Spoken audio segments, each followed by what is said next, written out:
I think the biggest thing that'll make or break your enjoyment of Kunon the Sorcerer can see is his personality that leads to some really cringeworthy humor.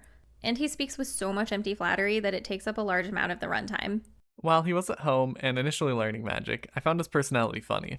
But as he went to school and was surrounded by women, his flattery and obsession got rather annoying, to the point that he would not talk to the men that were the heads of the other classes. Otherwise, this was mostly a coming of age, slice of life anime on the backdrop of a magical world.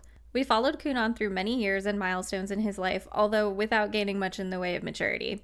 My favorite part of the show was probably the character designs because I think they were all pretty cool.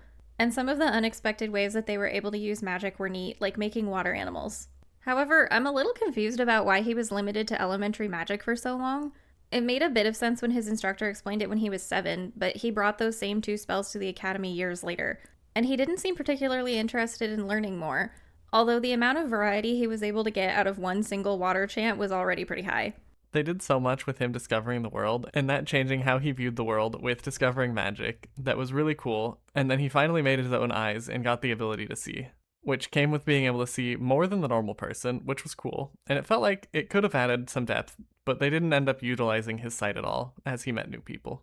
I wish they'd spent more time explaining to us why he was able to see things that weren't there in reality. I suspect it has something to do with the hero scar, and it would have been a nice concept to explore more compared to what the show actually did. This anime fell apart for me in the final arc of the season.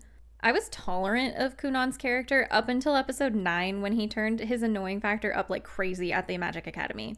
The story wasn't even about him anymore after he got there. The other students took center stage and his development of new magic skills fell off. He also became a total skirt chaser as soon as he was enrolled, which made me feel really sad for Mirika.